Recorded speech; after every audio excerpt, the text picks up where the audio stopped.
Nagsimula kina Ning at Queen, isang mag-asawang naninirahan sa Bangkok kasama ang kanilang batang anak na babae, si Nita, na nasa kindergarten pa lamang.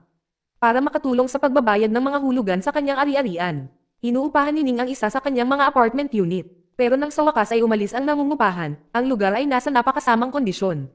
Nagkalat ang basura kung saan-saan. Basang-basa ang mga carpet, at maging ang mga bintana at TV ay basag. Hindi pinansin ng nangungupahan ang bawat mensahe at tawag mula kay Tom, ang ahente ng ari-arian na humahawak sa unit ni Ning. Sa teknikal na aspeto, maaaring magsampa si Ning ng kaso para sa danyos o kaya naman ay nagsampa pa ng kaso sa pulisya. Pero sa halip na gumastos sa mga legal na bayarin at harapin ang mahaba at nakakapagod na proseso, nagmungkahi si Tom ng ibang bagay. Sinabihan niya itong gamitin ang pera para ayusin ang apartment at doon na lang lumipat. Samantala, ang bahay na kasalukuyang tinitirhan nila ni Queen ay maaaring paupahan, at si Tom ay mayroon ng mga potensyal na mauupahan. Kung magiging maayos ang lahat, maaari silang kumita ng karagdagang kita na 70,000 baht kada buwan. Gayunpaman, nag-aalangan pa rin si Queen. Ayaw niyang mapunta sa isa na namang bangungot na nangungupahan. At higit pa riyan, karamihan sa mga muebles mula sa kanyang bahay ay hindi kailanman magkakasya sa loob ng apartment ni Ning. Pero matapos paulit-ulit na mahikayat, sa wakas ay pumayag na rin siyang makipagkita muna sa mga posibleng umupa. Dahil talagang kailangan ng pamilya ang dagdag na pera, nag-apply din si Ning para sa trabaho bilang marketing manager. Sa parehong araw ng kanyang panayam, dumating ang mga prospective na nangungupahan. Sinanukat ang kanyang ina na si Ratri Queen ang unang sumalubong sa kanila kasama si Tom. Pagkatapos ng interview ni Ning at pag-uwi, sandali niyang nakita si Ratri na may inaabot na pulang libro kay Queen. Maya-maya, maayos na ipinakilala ni Tom si Nanok at Ratri, at nang tanungin ni Nok kung kailan sila maaaring lumipat, agad na pumayag si Queen. Magiging bakante ang bahay sa susunod na buwan. Karamihan sa kanilang mga gamit ay mananatili sa bodega doon dahil hindi lahat ay maaaring ilipat sa apartment ni Ning. Pagkalipas ng isang buwan, bago sila opisyal na lumipat, nagpaalam si Ning sa kanyang kapitbahay na si Pintira, at hiniling dito na bantayan ang bahay kung sakaling magdulot ng anumang problema ang mga bagong nangungupahan. Para makatipid, ginawa ni Ning at Queen na pinakamaliit ang mga pagsasaayos ng apartment. Tinahi nila ang sirang sofa, nilinis ang maruruming carpet, at tinakpan ng plastik ang sirang bintana ng balkonahe. Sa unang araw nila roon, ipinagdiwang nila ang kaarawan ni Nita. Nang gabing iyon, matapos makatulog ang kanilang anak na babae, napansin ni Ning si Queen na nagbabasa ng pulang libro at isinilid ito sa kanyang bag. Nang tanungin niya ito, sinabi niyang hindi iyon galing kay Ro. Aniya, isa lamang itong manual ng makinarya mula sa pabrika na kailangan niya para sa trabaho. Pagkatapos, nang malapit na sila, napansin ni Ning ang isang kakaibang tato sa dibdib ni Queen, isang tatsulok na may 2 tuldok. Hindi ito pinansin ni Queen at sinabing nakuha niya ito matapos matalo sa pastahan kasama ang isa sa kanyang mga katrabaho. Dahil iisa lang ang kanilang kwarto, nagpa siya si Queen na matulog sa sofa para hindi magising si Nite sa kanyang hilik. Pagkalipas ng ilang araw, binigyan si Nida ng takdang aralin sa paaralan tungkol sa kanyang family tree. Para matulungan siya, bumalik si Ning sa bahay para kunin ang photo album ng kanilang pamilya. Pero sa sandaling dumating siya, parang may kakaiba sa pakiramdam. Tila kakaibang atubili si Nok na papasukin siya. Nakita si Ratri na sumisilip mula sa bintana ngunit mabilis na isinara ang kurtina. Nabuksan na ni Nok ang mga liham na para kina Ning at Queen na nagsasabing akala niya'y kanya ang mga ito. At sa kanariyan ang pinaka-nakakabahala na detalye, isang tato sa likod ng leeg ni Nok na eksaktong kapareho ng nasa dibdib ni Queen. Di nagtagal, nakatanggap si Ning ng mensahe mula sa kanyang kapitbahay na si Pinter na humihiling sa kanya na dumaan.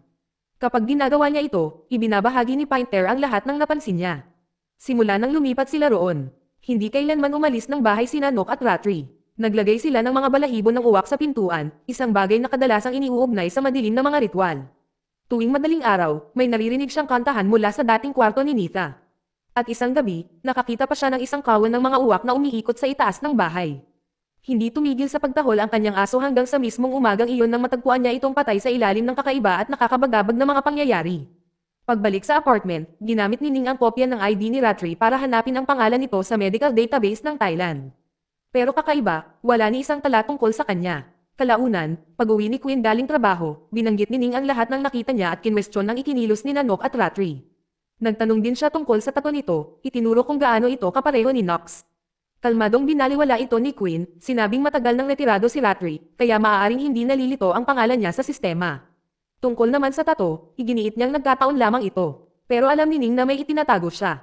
Habang sinasamahan si Nite sa isang swimming session, tahimik niyang hiniling sa isang kaibigan na imbestigahan ang background ng mga nangungupahan sa kanila, dahil sa hinala na baka sangkot ang mga ito sa isang uri ng kulto. Samantala, lingid sa kaalaman ni Ning, nakakita si Nite ng kumpol ng mga balahibo ng uwak malapit sa lawa at pinulot ang mga ito. Nang gabing iyon, pagkatapos matulog ng lahat, isang nakakatakot na bagay ang nagsimulang maganap. Isang kawan ng mga uwak ang biglang nagtipon sa paligid ng apartment. Nagsimulang tumulo ang dugo mula sa ilalim ng kama, at dahan-daang bumukas ng kusa ang pinto ng balkonahe. Hindi nagtagal, ginaising ni Nita ang kanyang ina, sinasabing may nakikita ito. Inakala ni Ning na isa lamang itong refleksyon sa salamin at dahan-dahan siyang pinatulog muli. Isinara niya ang pinto ng balkonahe, sinusubukang pakalmayan ang sarili. Ngunit biglang bumukas ng kusa ang aparador. Pagkatapos, sa pamamagitan ng isang mensahe online, nagpadala si Pinter kay Ning ng isang video na nagpapakita ng isang ritual na nagaganap sa loob ng sariling bahay ni Ning. Ang mas nakakatakot pa, sandaling inilingon ni Ratri ang kanyang ulo at tumingin ng diretso sa kamera. Bago pa makapag-react si Ning, binura na ni Pinter ang video at tuluyang tumigil sa pagsagot. Nang subukang ipakita ni Ning ang mensahe kay Queen, napagtanto niyang wala na ito sa sofa. Ang plastik na nakatikip sa bintana ng balkonahe ay nagsimulang manginig ng malakas na parang tinatamaan ng malakas na babzo ng hangin. Tinawagan niya ito at tumunog ang telepono nito mula sa labas ng pinto ng apartment. Bumalik si Queen at casual na ipinaliwanag na nakakita siya ng daga sa banyo at itinapon ito sa labas gamit ang isang lata na may selyadong pulang libro. Natural, sinabihan siya ni Ning na itapon na ang libro dahil marumi na ito ngayon. Pero kalaunan, nang tahimik siyang sumilip sa butas ng pinto, nakita niya si Queen na ibinalik ang pulang libro sa kanyang bag at mahigpit na nilalock ang zipper. Kinabukasan, dumiretso si Ning sa bahay para tingnan ang mga bagay-bagay. Kakaiba, walang sumasagot kahit isa. Hindi nagtagal, nilapitan siya ni Nok at casual na sinabing nakabalik na si Pente sa kanyang bayan, ngunit hindi ito pinaniwalaan ni Ning. Alam niyang si Pente ay ipinanganak at lumaki sa Bangkok at wala nang bayang babalikan. Pagbalik sa apartment, pinaalalahanan ni Ning si Nita na linisin ang kalat sa sahig. Ngunit hindi tumugon si Nita. Lubos siyang nakatutok sa kanyang iPad, nanunood ng video niya kasama si Ning na negang-ilibing ng kuneho. Ang nakakabahala ay wala man lang roon si Nita. Isang manika lang ang nakaupo sa pwesto niya. Ilang sandali pa, biglang sumulpat si Nita at kinuha ang manika. Regalo pala ito ni Queen noong kaarawan niya. Nang gabing iyon, habang natutulog ng mahimbing, inabot ni Ning ang kanyang kamay, inakala niyang hinahawakan niya ang kanyang anak, ngunit sa halip ay hinipon niya ang buhok ng manika ring may lilang buhok. Dahil sa gulat, agad niya itong nilock sa isang drawer. Pagkatapos ay narinig niya ang pagtunog ng alarm ng telepono ni Queen sa labas. 3:15 pa lang ng madaling araw, masyadong maaga pa para maghanda siya papasok sa trabaho. Tahimik na pinanood ni Ning si Queen habang kinukuha ang pulang libro mula sa kanyang bag at lumalabas ng apartment. Gusto niyang i-record ang ginagawa nito, pero nakalimutan niyang nag-charge pa rin ang telepono niya. Nadulas ang charger at nahulog sa sahig, na lumikha ng ingay, ngunit buti na lang at hindi napansin ni Queen. Nang muling umindik si Ning, bumalik na si Queen, nakahiga sa sofa na parang walang nangyari. Pero may iba pang mali sa pakiramdam. Ang mga damit na nakasabit sa silid ay biglang nagsimulang gumalaw ng mag-isa. Mabilis na tinakpan ni Ning ang mga ito. Sinusubukang pagkalmayan ang sarili. At saka, mula sa kung saan, may nakita siyang nakakatakot na bagay. Ang figure ay nag-iiwan ng simbolo sa dibdib ni Nita, isa na halos kapareho ng mga tato kina Queen at Nok. Ang mas nakakabahala pa ay ang panunood lang ni Queen mula sa malayo, pagkatapos ay lalakad palayo na parang walang nangyari. Kinabukasan ng gabi, sa eksaktong oras ding iyon, 3:45 ng madaling araw, tumunog muli ang alarma. Sa pagkakataong ito, wala na si Queen. Mabilis na binuksan ni Ning ang kanyang bag, na hindi na nakalock, ngunit nawawala ang pulang libro. Nang maalala ang zip code na 113, nagmadali siyang sumilip sa labas at nakita si Queen na papasok sa elevator, paakyat sa pinakamataas na palapag. Dahil sa kuryosidad, sinundan siya ni Ning. Sa ika-8 palapag, nakita niyang bukas ang isang pinto na para lamang sa mga kawani. Madilim sa loob, kaya napilitan siyang gamitin ang flashlight ng kanyang telepono. Maingat siyang umakyat sa hagdanan papunta sa rooftop kung saan nasaksihan niya ang isang nakakagulat na tanawin. Hindi mabilang ng mga uwak na umiikot sa itaas ng gusali. At sa sulok ng rooftop, nagsasagawa si Queen ng ritual tulad ni Nok at Ratri. Biglang may bumagsak na satellite dish sa malapit, muntik nang tumama kay Ning. Nanigas siya, takot na matuklasan. Pero tila walang kamalay-malay si Queen sa kanyang paligid, na para bang nasa ilalim siya ng kung anong uri ng kawalan ng ulirat. Na ipinagpapatuloy ang ritual ng walang pag-aalinlangan. Mas kakaiba pa, may mga bulungan na umaalingaw-ngaw sa paligid niya, mga boses na sabay-sabay na nagbubulungan, kahit na siya ay lubos na nag-iisa.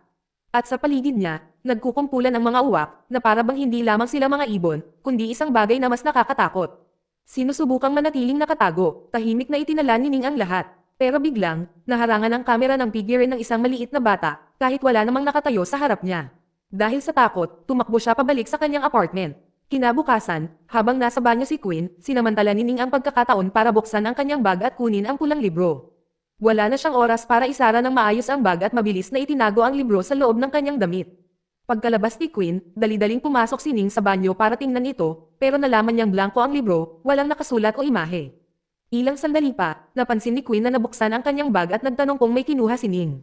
Nagsimula ang takot, wala siyang ideya kung saan itatago ang libro, kaya sinubukan niya itong itapon sa drainage compartment ng apartment, ngunit nang buksan niya ito, nalaman niyang puno ito ng mga kakaibang bagay na mukhang ginagamit sa mga ritual. Sa ngayon, malinaw na hindi lang sa apartment na lang nangyayari ang mga kakaibang pangyayari. Kinabukasan sa paaralan, nagulat si Ning nang makita si Nita na mahinahong nagbabasa ng parehong pulang libro habang nakaupo si Ratri sa tabi niya. Sumugod si Ning papunta sa kanyang anak, habang tumatagos sa usok mula sa isang fire drill, ngunit biglang naglaho si Nita at Ratri. Maya-maya pa, muling lumitaw si Nita at sinabing kakalabas lang niya ng gusali. Doon napansin ni Ning ang isang bagay na nakakakilabot, isang simbolo ng tatsulok sa likod ng leeg ng kanyang anak na babae, kapareho ng mga tato kina Queen at Nook. Matapos ang lahat ng kanyang naranasan, sa wakas ay nagpa siya si Ning na tumakas kasama si Nita. Bumalik siya sa apartment para iimpake ang kanilang mga mahahalagang gamit at sinabihan ang kanyang anak na maghintay sa kotse. Pero nang matapos siya, naroon na si Queen at kahit papaano ay alam na nito ang plano niya. Naikwento na sa kanya ni Nida ang lahat. Sinubukan ni Queen na kumbansihin si Ning na manatili, ngunit tumanggi ito. Wala na siyang tiwala sa kanya at nangangamba na baka ilagay sa panganib ng kultong kinasasangkutan niya ang kanilang anak. Mabilis na lumala ang sitwasyon at sinampal siya ni Queen. Habang humaharang ang dalawang gwardya para pigilan siya, sinamantala ni Ning ang pagkakataon para makatakas kasama si Nida. Plano niya sana noong una na pumunta sa bahay ng kanyang ina, ngunit ipinaalam sa kanya ng kanyang ina na naroon na si Queen at hinahanap sila. Para sa kanilang kaligtasan, nagpasya silang tumuloy na lang sa isang hotel. Pero kahit na ganoon, parang may mali pa rin sa pakiramdam. Iginiit ni Nita na ayaw niyang pumunta sa bahay ng kanyang lola at sa halip ay gusto niyang bumalik sa kanyang ama, na sinasabing kailangan niya itong tulungan sa isang bagay. Napaiyak si Ning nang tumanggi ang kanyang anak na ipaliwanag ang plano ni Queen. Kinabukasan, iniwan sandali ni Ning si Nite sa kwarto ng hotel para makipagkita sa isang kaibigang nag-iimbestiga kay Rodri. Doon niya malalaman ang katotohanan. Gumagamit si Rodri ng peking pagkakakilanlan at ang kanyang tunay na pangalan ay Napon Pangwa. Sa kabila ng tila kainahinala niya, wala pa ring record na sangkot siya sa anumang kriminal na aktibidad. Ngunit nang bumalik si Ning sa kwarto ng hotel, ang kanyang pinakapangit na kinatatakutan ay naging katotohanan. Wala na si Nita. Sinabi sa kanya ng isang janitor na ang bata ay kinuha ng kanyang ama. Sa takot, nagmamadaling bumalik si Ning sa apartment para lang madatnan itong walang tao. Pagkatapos ay may napansin siyang nakakakilabot. May mga patak ng dugo sa kama at nang iangat niya ang kutsan, nakita niya ito. Ang parehong simbolo ng tatsulok. Ngayong lubos na nabibigatan, nagmamadaling bumalik si Ning sa kanyang bahay. Ang kanyang natuklasan doon ay higit pa sa nakakatakot. Ang sala ay natatakpan ng isang napakalaking simbolo ng kulto. Nagkalat ang mga handog sa lahat ng dako, at ang lumang kwarto ni Nita ay puno ng mga nakakadambalang bagay na malinaw na naiwan mula sa mga ritual na gawain. Walang pag-aaksaya ng oras, tinawagan ni Ning si Tom, ang kanyang ahente ng ari-arian. Sinabi niya sa kanya na lumipat na si Nanok. Agad na tumungo si Ning at Tom sa isa pang bahay na inuupahan na ngayon ng dalawang babae. Ngunit habang nasa daan, may napansin si Ning na nakakakilabot. May tato sa kamay ni Tom at tugma ito sa simbolo ng kulto. Mabilis siyang nag-isip, nagkunwari siyang nasusuka at sinabing kailangan niyang samuka. Paglabas ni Tom ng kotse, tumalon pabalik si Ning sa loob at nilock ang pinto. Noong una, muntik na siyang maniwala nang sabihin nitong hindi siya bahagi ng kulto, na iba raw ang tato nito. Pero may nakita siyang pulang libro sa loob ng kotse, kapareho ng itinago ni Queen. Doon na magiging malinaw ang lahat. Biglang binasag ni Tom ang bintana ng kotse. Bago pa makariyak si Ning, hinaampas na siya nito ng bato na naging dahilan ng pagkawala ng malay niya. Isinuksok siya sa isang malita at dinala sa isang liblib na kubo. Hindi nagtagal, tumunog ang alarm sa telepono ni Tom. Muli, alas 3:45 na ng madaling araw, eksaktong oras din kung kailan ginagawa ni Queen ang kanyang mga ritual. Ang kwento ay lilipat pabalik 11 taon na ang nakalilipas sa taong 2012. Matagal bago pa man makilala ni Queen si Ning, mag-isa na siyang nakatira kasama ang kanyang anak na babae mula sa dating kasal, siya. Minahal niya ito ng lubos at binigyan siya ng isang manika na may lilang buhok na kayang mag-record ng mga boses bilang regalo sa kaarawan. Ang mismong manika na makikita ni Ning kalaunan. Ngunit ang larawang iyon ay naging isang bangungot. Habang naliligo siya, biglang sumabog ang water heater na agad niyang ikinamatay sa isang kakilakilabot na aksidente. Lubusan lang nalungkot si Queen. Sinisi niya ang sarili niya dahil kakaayos lang niya ng heater. Ang mas malala pa, hindi na samipot ang ina ni Ja dahil iniwan na sila simula nang ipanganak si Ja. Wasak at nag-iisa, nawala ng ganang mabuhay si Queen. Ginugol niya ang kanyang mga araw sa loob ng bahay, nanunood ng mga lumang video ng kanyang anak na babae habang nilulunod ang sarili sa pagkain at alak. Sinimulan niyang pretuhin ang manika na may lilang buhok na parang siya mismo. Naghahanda pa nga siya ng pagkain para dito, habang pinanghahawakan ang naitalang boses na nakaimbak sa loob. Isang araw, nakilala ni Queen si Ning. na nagtatrabaho bilang isang ahente ng seguro. Nagkakilala sila at sa loob ng ilang buwan ay nagpakasal sila at kalaunan ay nagkaroon ng isang anak na babae, si Nita. Ngunit ang kalungkutan ni Queen ay hindi kailanman tunay na nawala. Isang araw napansin niya si Nita na may kausap na hindi niya nakikita. Para sa kanya ay walang tao roon. Pero para kay Nita ay parang siya ang kinakausap niya. At tulad ng sa simulan ng kwento, dito unang nakilala ni Queen sina Ratri at Nook na pumunta para tingnan ang bahay na gusto nilang rentahan. Nang panahong iyon, habang nakatingin sa banyo kung saan namatay siya, si Ratri, na nagsasabing may mga espiritual na kakayahan, ay may ibinunyag na nakakagulat. Aniya, 11 taon na ang nakalilipas, mabilis na namatay si Joe at hindi nagdusa, ngunit ang kanyang espiritu ay nananatili pa rin sa paligid ng bahay. Natigilan si Queen. Pagkatapos, inabutan siya ni Ratri ng pulang libro, sinasabing makakatulong ito. Iminumungkahi rin niya na kung papayagan siyang umupa ng bahay, maaari niya itong gabayan pa. Dahil naakit sa kanyang mga kakayahan, pumayag si Queen na popahan sina Ratri at Nook sa bahay. Hindi nagtagal, hinanap niya ulit si Ratri. Sa pagkakataong ito, sinabi niya sa kanya na ang espiritu niya ay humihina na at maaaring tuluyan ng maglaho. Nang marinig ito, nawalan ng pag-asa si Queen. Nagmamakaawa siya rito na ibalik ang kanyang anak na babae. Ipinaliwanag ni Rodri na posible ito, ngunit nangangailangan ito ng isang ritual. Ang espiritu ay nangangailangan ng isang bagong katawan, isa na kaedad niya at may kakayahang makipag-ugnayan sa mga hindi nakikita. Sinita ang katawang iyon. Tiniyak niya kay Queen na walang dapat ipag-alala dahil maaaring magsama ang dalawang espiritu sa iisang katawan. Ayon sa kanya, ang espiritu ni Joe ay basta na lamang mabubuhay sa loob ni Nita nang hindi ito sinasaktan. Nabulag ng pag-asa, sumang-ayon si Queen. Sumapi siya sa kalto at minarkahan ang sarili ng tato na tatsulok sa kanyang dibdib bilang tanda ng debosyon. Ipinaliwanag pa niya ang lahat kay Na, at pumayag naman itong tulungan siya na makabalik, sa paniniwalang kaibigan ang tinutulungan nito. Marami sa mga kakaibang bagay na napansin ni Ning kanina ay may katuturan na ngayon. Si Queen ang nagsara ng mga kurtina pagdating niya sa bahay. Siya rin ang nagbukas ng mga sulat, hindi si Nook. At nang palihim na itinala ni Pintir ang isa sa mga ritual, napilitan din siyang sumali sa kalto. Matapos sabihin kay Nita ang totoo, sinimulan ni Queen ang paghahanda para sa ritual. Naglalagay siya ng altar sa loob ng alulod ng banyo, iginuguhit ang simbolo ng kalto sa ilalim ng kama, at nagsasagawa ng mga ritual gabi-gabi ng eksaktong alas 3:45 ng madaling araw. Habang palalim ang kanyang pagsilip dito, unti-unti niyang nakikita ang mga bagay-bagay. Ang mga uwak sa paligid niya ay nagsisimulang lumitaw habang ang mga taong sama-samang umaawit. At pagkatapos ay isang misteryosong figure ang lumitaw sa harap niya si Ja pala. Nang gabing iyon, ang espiritu ni Ja ay nagmarka ng simbolo sa dibdib ni Nita. Kinabukasan, pumunta sina Queen, Nook, at Ratri sa paaralan ni Nita kung saan naglagay si Ratri ng isa pang simbolo sa likod ng kanyang leeg. Ang huling simbolo, ang huling hakbang ng ritual, ay dapat iguhit mismo ni Queen. Nang dalhin ni Ning si Nita sa hotel, palihim na ipinaalam ni Nita kay Queen ang kanilang lokasyon at dali-dali itong sumama kay Queen. Pagkatapos noon, umalis si Queen kasama sina Ratri at Nook patungo sa bahay ni Pinra upang iwasan si Ning na naghahanap sa kanyang anak. Sa isang punto, nagtataka si Queen kung saan napunta si Pintir, ngunit tiniyak lang sa kanya ni Nook na babalik ito ng gabing iyon. Nang gabing iyon, pagkatapos umalis ni Ning kasama si Tom, bumalik sa bahay sina Queen, Ratri, Nook, at Nita. Diretso sa kwarto ni Nita para ipagpatuloy ang ritual. Malakas ang buhos ng ulan sa labas habang naghahanda si Queen para sa huling hakbang. Gamit ang dugo mula sa sarili niyang palad, sinimulan niyang iguhit ang ikatlong simbolo sa noo ng kanyang anak na babae. Pagkatapos, lumabas si Queen ng kwarto at napansin ang tubig na tumutulo mula sa tumutulong kisame. Pagkatapos ay nakarinig siya ng paggalaw sa ibaba. Nang siya ay mag-check, natagpuan niya si Pentir. Ngunit sa puntong ito, sa wakas ay nabunyag na ang katotohanan mula sa pananaw ni Ratri. Mula pa sa simula, hindi kailanman naging bahagi si Queen ng kanilang tunay na plano. Ginagamit lang siya. Sa nakalipas na 4 na buwan, binabantayan ni Ratri at ng kanyang grupo si Nita at ang kanyang pamilya.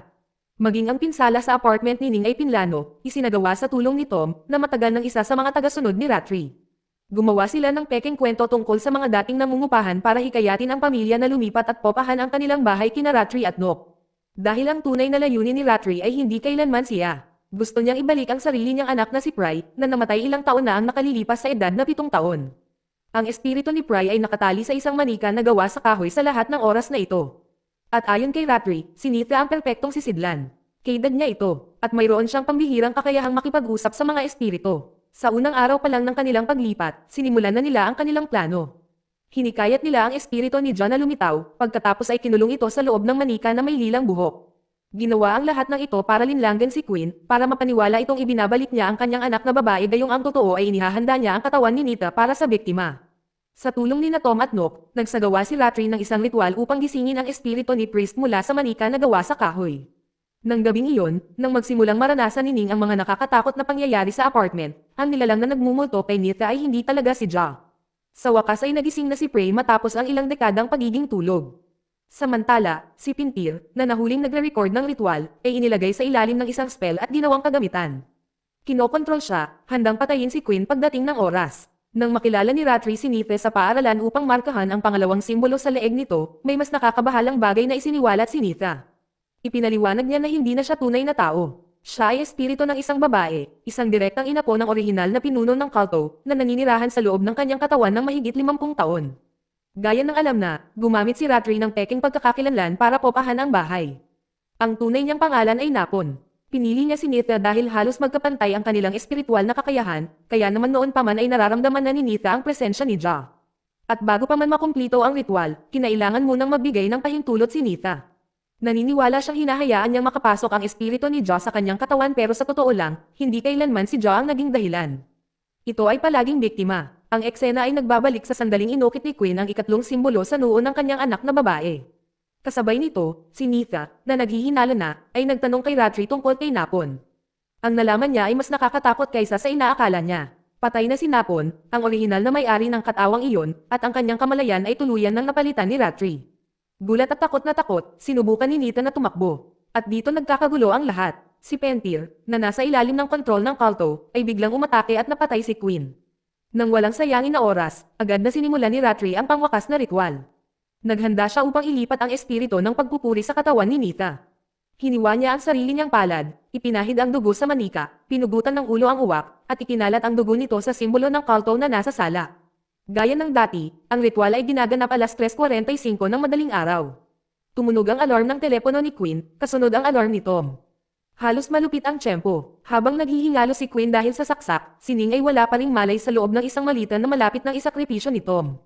Ngunit ang mga bagay ay nagdulot ng hindi inaasahang pagbabago. Matapos dalhin ni Ratri at Nox si Nite sa silid, sinamantala ni Queen, na kahit papaano ay buhay pa, ang pagkakataong iyon para lumaban.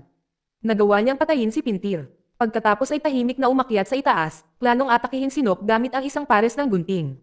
Samantala, patuloy na tumatagas ang ulan mula sa kisame, na lalong nagpapagulo sa loob ng bahay. Nagawa ni Nox na harangan ang atake gamit ang isang bag na naglalaman ng manika na may lilang buhok. Lalong humihina si Queen habang lumalala ang kanyang sugat. Nagawa ni Nox na harangan ang atake gamit ang isang bag na naglalaman ng manika na may lilang buhok. Lalong humihina si Queen habang lumalala ang kanyang sugat, at sa kabila ng lahat, wala siyang magawa para iligtas si Nita, na sumisigaw habang nagpapatuloy ang ritual. Kasabay nito, nagkamalay si Ning matapos mapatay si Tom. Mabilis niyang naisip, ginamit niya ang telepono ni Tom para magmensahe kay Queen, nagkunwaring pinatay ito at umaayon ang lahat sa plano. Sinubukan din niyang tawagan ang pulisya, ngunit namatay ang kanyang telepono bago pa siya makasagot. Nang sa wakas ay marating niya ang bahay, kumuha si Ning ng martilyo mula sa bodega at naglagay ng ilang spray can sa microwave, na nagdulot ng isang malakas na pagsabog. Habang nagmamadaling pumunta si Nox sa kusina para apulahin ang apoy, dumiretso naman si Ning sa kwarto para iligtas ang kanyang anak na babae. Ngunit nang akmang hahampasin na niya ng martilyo si Ratri, isang di nakikitang puwersa ang pumihil sa kanya. Para bang may pumipigil sa kanya na maging isang nilalang na higit pa sa tao, na mga tagasunod ng kulto ngayon. Desperado, sinubukan ni Ning na gisingin si Nita, ngunit nagbabago na ang mga mata nito. Dahil wala nang ibang pagpipilian, binasag ni Ning ang manika na may laman na espiritu ni Pri. Pagkatapos, walang inaksayang sandali, binuhat niya si Nita palabas ng silid para lamang masalubong ang isang nakapanlulumong tanawin. Patay na si Queen. Ilang sandali pa, napapaligiran si Ning ni Ratri at Nox, at sa wakas ay nabunyag ang katotohanan. Hindi na si Nita ang babaeng kayakap niya. Ang katawan niya ngayon ay pagmamayari na ni Prey. Pero bago pa man mangyari ang anumang bagay, umabot na sa sukdulan ang bagyo. Nanghina na ang kisame dahil sa malakas na ulan at biglang gumuho ang bigat ng mga bagay sa itaas.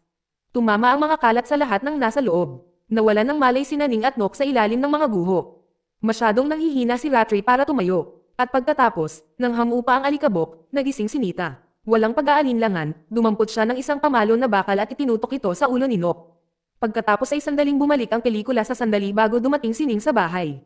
Sa kanyang mga huling sandali, natapos na ni Queen ang isang huling hakbang. Nagawa niyang yukit ang ikatlong simbolo ng kulto sa noo ng manika na may lilang buhok sa loob ng kanyang bag, ang mismong manika na naglalaman ng espiritu ng kanyang anak na siya. Ayon sa mga tuntuning ipinaliwanag ni Ratri, ang ikatlong simbolo ay dapat markahan sa bagay kung saan naninirahan ang espiritu. At kasabay nito, bago pa man tuluyang makalipat ang espiritu ni Prey, sinira ni Ning ang manika na hawak nito. Binago ng sandaling iyon ang lahat. Natupad ang hiling ni Queen, ngunit hindi sa paraang inaasahan ni Newman. Wala na ang espiritu ni Nita, ngunit ang espiritu ni Jo ang bumalik, na ngayon ay naninirahan sa loob ng katawan ni Nita. May isa pang detalye na sa wakas ay may katuturan. Kanina, inilagay na ng espiritu ni Jo ang pangalawang simbolo sa leeg ni Nita gamit ang tubig na tumutulo mula sa kisame. Pagkatapos ng lahat ng nangyari, patay na sina Ratri at Nook. Nakaligtas si Ning at kalaunan ay ginamot sa ospital kasama si Nita. Saka lamang nalaman ni Ning ang katotohanang matagal nang itinago sa kanya. Ang kanyang asawa ay dating nagkaroon ng anak na babae, siya. Nang makita ni Ning si Nita na may hawak na litrato ni Queen at Ya, napagtanto niyang may mali. Paulit-ulit na humingi ng tawad si Nita habang lumuluha. Ipinaliwanag niya na wala na si Nita at si John na ang pumalit sa kanya. Pinipigilan ni Ning na tanggapin ang realidad sa harap niya dahil kahit ano paman, anak pa rin ng asawa niya si Jo at ang katawang nasa harap niya ay mga anak pa rin niya. Pagkamatay ni Queen, lumipat si Ning sa piling ng kanyang ina, at tumira kasama si Nita, o sa halip na si Jo. Hindi madali para sa kanya ang mag-adjust. Nawalan siya ng asawa at anak sa paraang hindi niya kailanman inakala. Pero unti-unti niya itong tinatanggap. Pinili niyang magpasalamat sa kung ano ang natitira at patuloy na mahalin siya na parang si Nita pa rin siya.